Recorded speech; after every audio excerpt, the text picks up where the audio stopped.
Benarty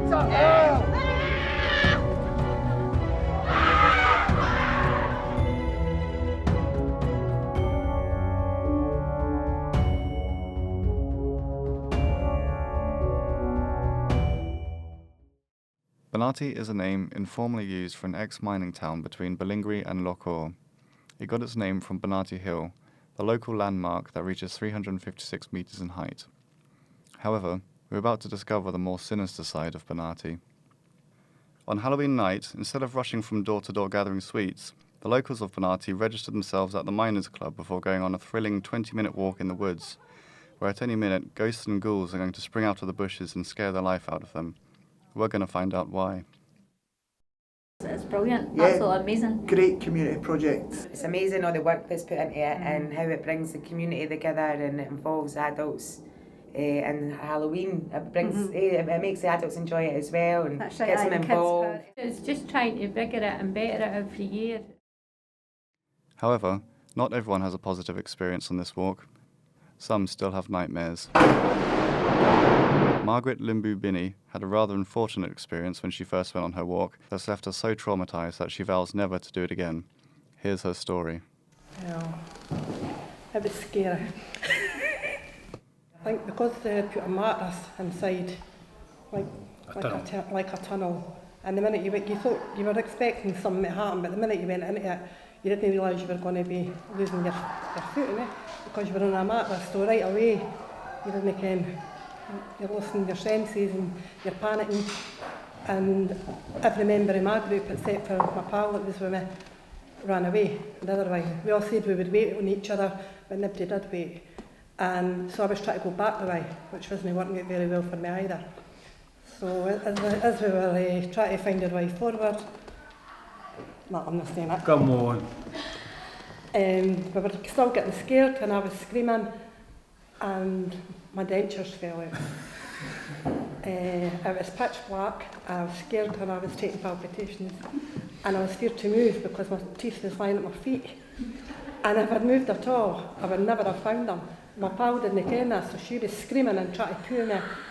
In the meantime I was screaming for James Fotheringham and physically actually greeting. I can verify that. Real tears to say that I wasn't kidding on. I really thought I was going to need an ambulance because I thought I was taking a heart attack, and I had to come out in between laughing and creasing myself, and by that time actually I had a wee light thing and I shone it down and my teeth were right at my feet, and I managed to grab them and I felt much better.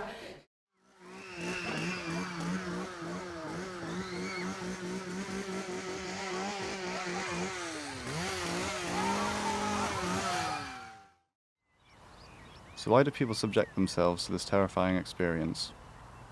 I actually got dragged on it by my husband, so... It all started when a local girl was diagnosed with cancer, and we all wanted to help.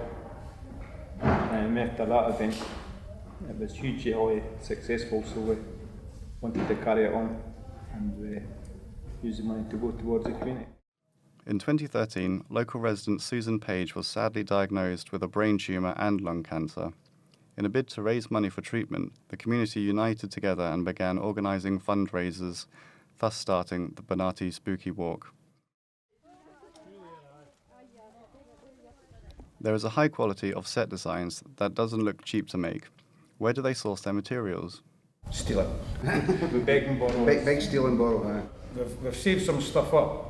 I steal for him. For the last year, and this year we're intending to save some of the stuff a bit before we're starting from scratch, and we're basically going around begging, borrowing, having a look, asking for anything that's there, and just coming up, if somebody comes with a new idea, we've always got to try and get somebody to come on board to give us a hand with it. I was in a morph suit and I was a bat, and I was in one of the tunnels, and then there'd be this strobe light, and then people would come through the tunnel and I'd be holding a fake knife and I was like that, so it's like you would see me then you wouldn't, and then I'd be moving about and they'd be getting chased by a chainsaw too. The bit I liked best was, I really liked the bit where it was like an organ was in it. It was like you went in a church type thing. That bit I hadn't seen before, so that bit was really good. The first year when it started, we put an awful lot of money out our own pockets into it, anything that we need to buy, we bought ourselves. The spooky walk, me and my two wee boys went down and we set up the Flying Ghost. That was like the first thing that you came to once you entered into the woods. We had the ghost flying right across in front. But what we done was we came down early in the day and we helped set up lots of other things as well as our own.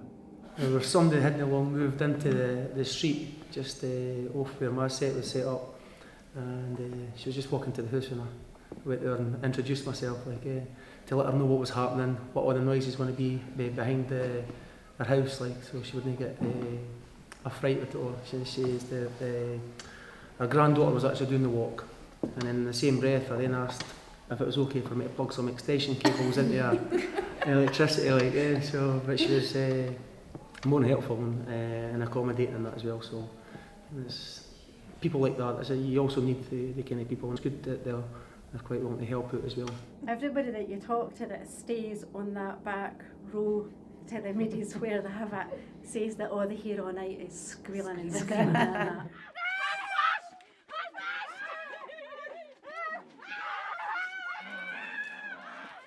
And the very last group, once you've spoke, sometimes we're allowed to walk with them, but they didn't come, we're there.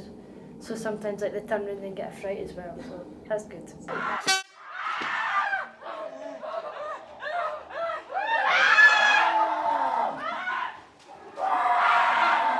My thing was I kept trying to remember, you should have done this, that there are people we know and they're not going to hurt us. I think it did me help. Before we went along, I thought it was actually being funny. I was saying to the group, imagine if there was a nutter along here, which very well could be, throughout the place, who thinks they're doing this walk and I'm just going to go down here with a knife or something and cut somebody's throat. So I thought that was funny telling them all that, and they were all getting scared, but see by the time we got along and there was only me and Janet, I wasn't so funny anymore. The money that goes back in the community, I think it's roughly been always been about £4,500 gets donated back in. I think it's just split down through the different schools and organisations, and that's a good thing as well. So you're saying it's for the local community, it's for the kids, it's for whatever. People tend to try a bit harder, but where they get people from further afield. Last year we had people from Livingston, 2 for Arbroath. This year past we certainly had people from Dunfermline, Kincardine, Perth, Cowdenbeath, and a lot of school kids came up as well.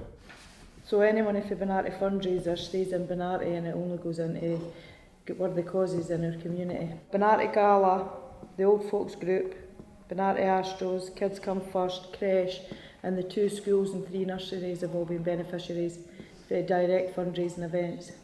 And just to say that the year there it went up to £10, and I have to say I'm not part of the actual group. I did have my reservations. I thought, because I did hear a few folk complaining that it jumped up to £10, and I thought this is going to be a disaster, and I'm not joking, there was £10 notes flying everywhere. There were that many people coming in and piling in with it.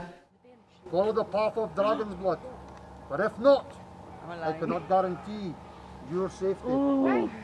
Your safety. It's a hell!